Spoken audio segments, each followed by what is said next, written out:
Teman-teman semuanya, kembali lagi di New Waves Masa Podcast. Nah, hari ini kita akan berbicara santai mengenai Gati.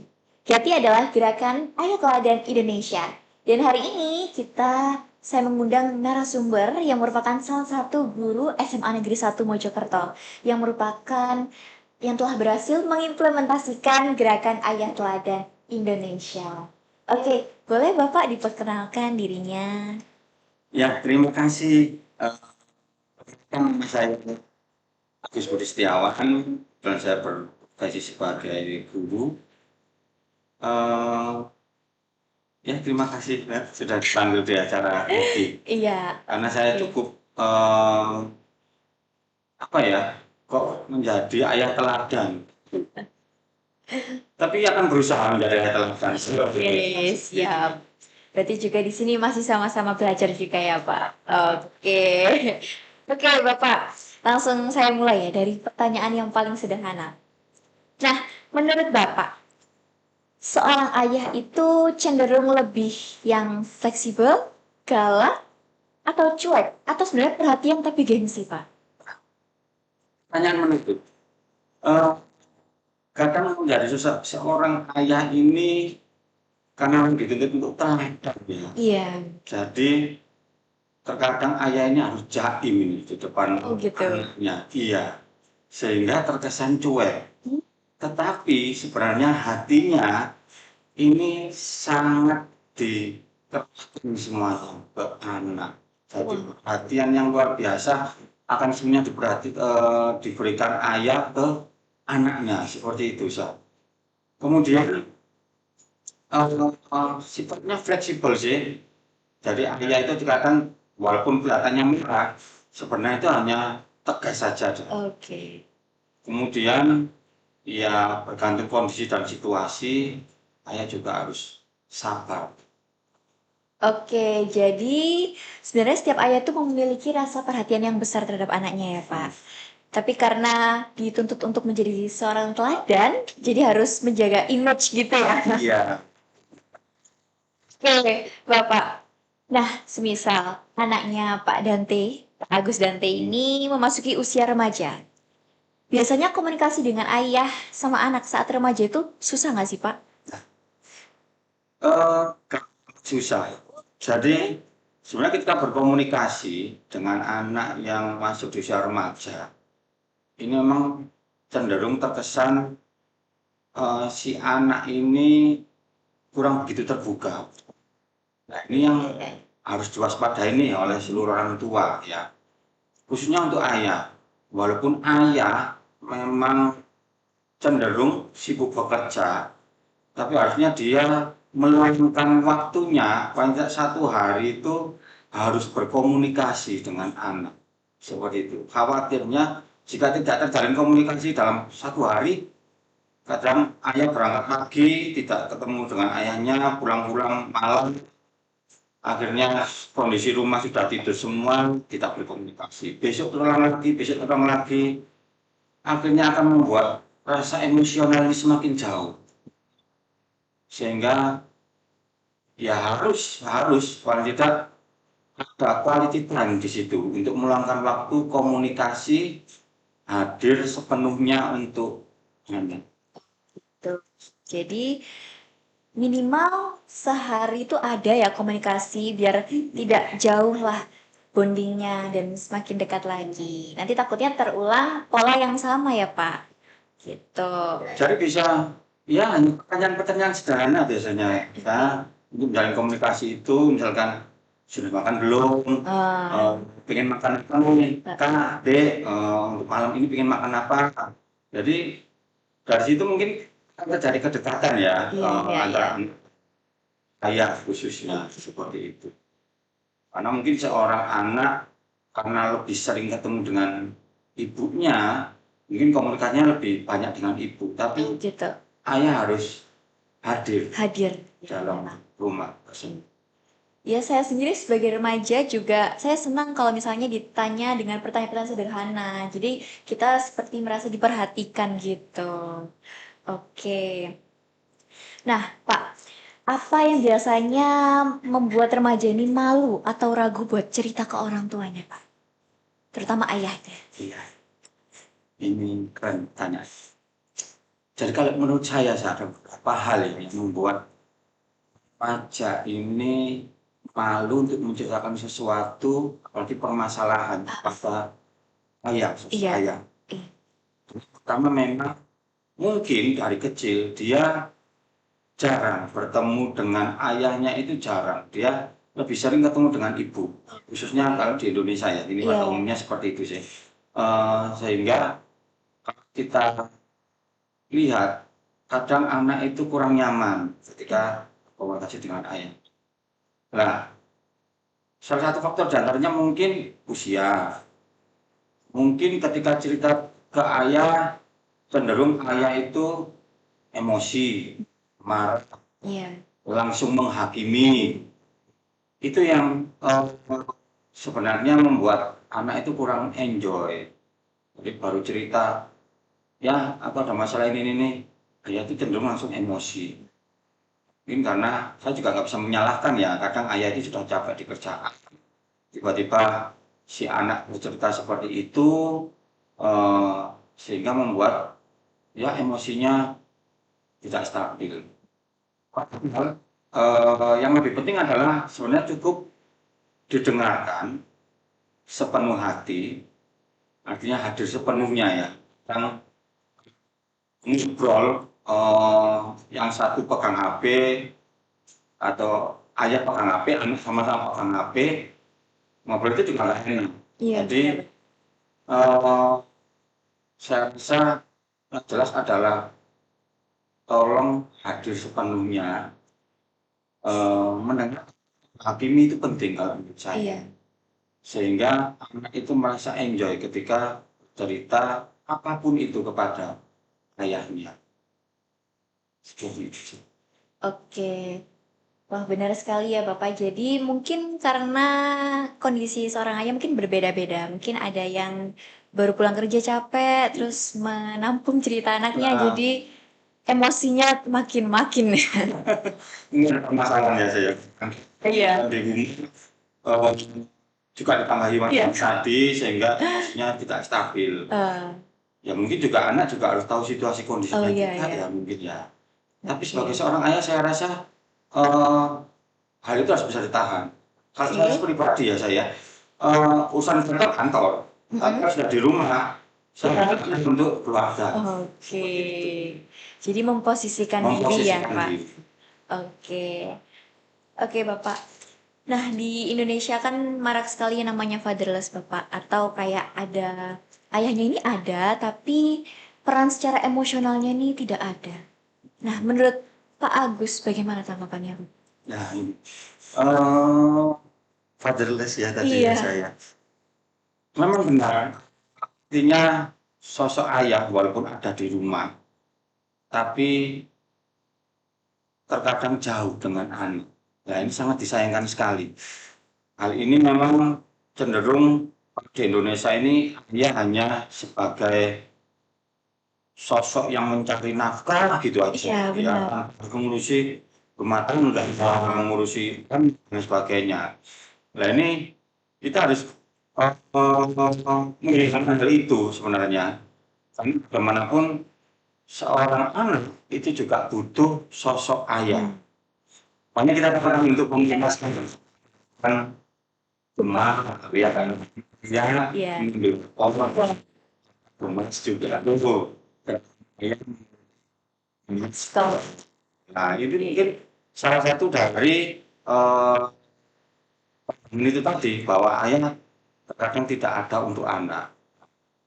Makanya harus sesekali ayah itu memang menyempatkan waktunya memberikan quality time untuk anak, eh, berkomunikasi, belajar sesuatu, mengajak mereka bercanda dan lain sebagainya itu memang dirasa sangat perlu. Mungkin karena ini ya teman-teman budaya patriarki di Indonesia yang turun-temurun, Ya, jadi dimana memposisikan laki-laki ini sangat wah gitu. Jadi semua pekerjaan rumah tangga itu harus diurus ke istri. Padahal sebenarnya salah ya, Pak. Jadi harus bisa membagi peran dan tidak. Itu sih Mhm. kalau menurut saya. Jadi antara saya, ibu itu harus membagi peran. Jadi mungkin ketika anak bercerita kepada ibunya itu sudah mendapatkan omelan tuh sama Iya. ibunya, nah, sudah dimarah sama ibunya. Nah di situ sebenarnya ada sosok penting ayah untuk menjadikan ibaratnya apa penenang. Benar. Kalau sudah dimarahi sama ibunya, nah itu terkadang wah kok aku malah dimarahi seperti ini sih. Ya itu ayah yang bisa meredakan. Jadi Oke. mungkin harus menjelaskan nih kadang sama ibu sudah salah paham nih. Iya. Di situ ayah yang harus menjelaskan. Oh maksudnya itu seperti ini Pak. Jadi tidak ada kok orang tua yang bermaksud buruk atau maksud negatif ke anaknya, pasti tidak ada. Oke. Terus bisa membagi peran. Oh gitu. Oke. Kalau menurut Pak Agus, membagi peran ini termasuk penting atau bagaimana pandangannya? Sangat penting sekali Sah. Nah itu tadi artinya ayah tidak hanya sebagai kepala keluarga yang bekerja melulu ya seperti itu, tetapi ayah juga harus berperan sebagai untuk anaknya, ya, sebagai teladan untuk ya, sebagai ya harus bisa fleksibel lah, menempatkan diri di mana situasi dan kondisi itu sehingga merasa nyaman ketika ngobrol atau berkomunikasi dengan ayahnya, begitu juga dengan ibu atau istrinya, itu juga akan merasa nyaman, tidak ada hal yang ditutupi, walaupun itu permasalahan aneh, itu juga pasti akan bercerita kepada suaminya, atau ayah. Oke. Jadi kalau satu lagi nih Pak, kalau menurut Pak Agus, bagaimana agar anak ini mau bercerita ke orang tuanya daripada ke temannya? Sekarang kan banyak sekali ya anak yang lebih nyaman cerita ke temannya. Padahal kan kalau dibandingkan secara dilihat dari pengalaman, pasti pengalaman orang tuanya ya lebih jauh daripada temannya. Jadi takutnya mereka apa ya, diberi solusi yang negatif. Gitu bagaimana tanggapannya? Iya, jadi harusnya untuk anak-anak ini ketika ada permasalahan, memang orang ya atau tempat yang dituju harusnya adalah orang tua. Karena jika anak memiliki permasalahan, itu orang tua itu mengerti, paling tidak mengerti, oh ternyata anak punya masalah ya, tidak diam saja.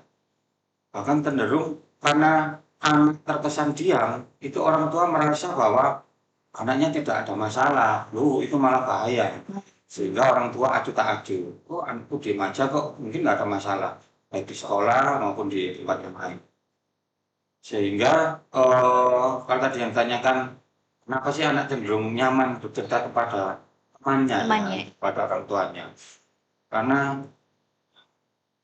cenderung itu tadi so, kadang anak itu takut dimarahi, anak itu takut ketika melakukan hal yang salah, itu tidak ada solusi, tapi malah dimarahi. Biasanya kan seperti Iya, itu ya. benar-benar. Ketika saya salah, itu kalau saya cerita pasti akan dimarahi lah itu. Makanya ketika saya cerita, walaupun saya salah, ya, saya hanya bisa mendengarkan dulu. Oh, salah. Jadi saya tidak akan langsung menyalahkan. Oh, kamu salah, Kak, kamu salah, Dek. Tapi dari kesalahan itu coba saya harus membuka pemikiran dulu, kira-kira solusi untuk mengatasi permasalahanmu apa? Bagaimana cara kamu memperbaiki kesalahanmu itu? Nah, di situ paling tidak kita harus mendengarkan dulu tanpa menghakimi. Hanya anak-anak sekarang itu cenderung akan menyimpan rahasia ketika nilainya jelek saja. Iya. Yes, kamu mau cerita. Ada masalah dengan temannya. Dia nggak akan cerita dengan orang tuanya. Dia juga akan cerita dengan teman-temannya. Seperti yang dikatakan Jasnya, belum tentu nih solusi yang diberikan oleh teman-temannya itu baik ya. Coba itu diceritakan ke orang tuanya. Ketika orang tua tahu nilai anaknya jelek, wah ada yang salah nih. Apa kesalahan itu cenderung ke anaknya kan juga belum tentu Iya, seperti itu. benar-benar. Makanya dari situ juga orang tua harus bisa kerjasama nih, atau paling tidak bisa mengerti dulu nih. Oh, ketika anak nilainya jelek, pasti ada masalah. Masalahnya apa ya? Itu harus dibahas juga bersama-sama. Ya, Dek mungkin atau kan mungkin belajarmu kurang seperti itu, atau Dek kalau hal yang nggak bisa, kamu perlu les di luar.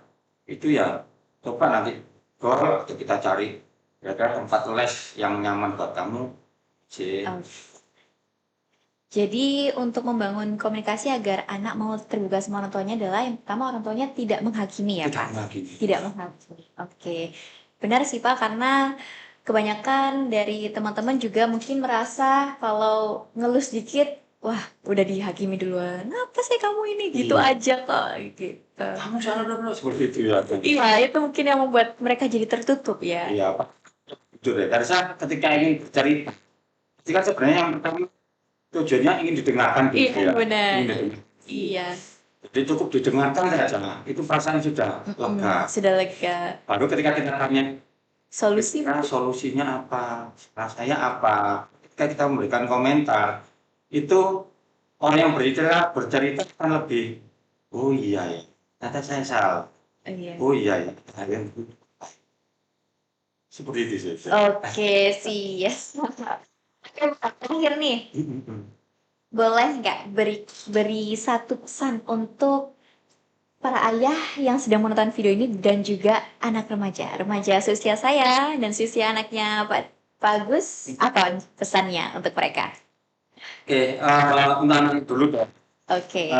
Dan remaja yang jadi sana nih, jangan takut berkomunikasi dengan ayah atau orang tua kalian, karena saya yakin tidak akan ada orang tua yang menjerumuskan kalian pada hal negatif. Ya, tentunya mereka akan memiliki pengalaman yang lebih dibandingkan dengan teman-temanmu, sehingga ketika kamu punya masalah, ketika kalian ada problem nih, tentunya orang tua akan memikirkan jalan yang terbaik untukmu.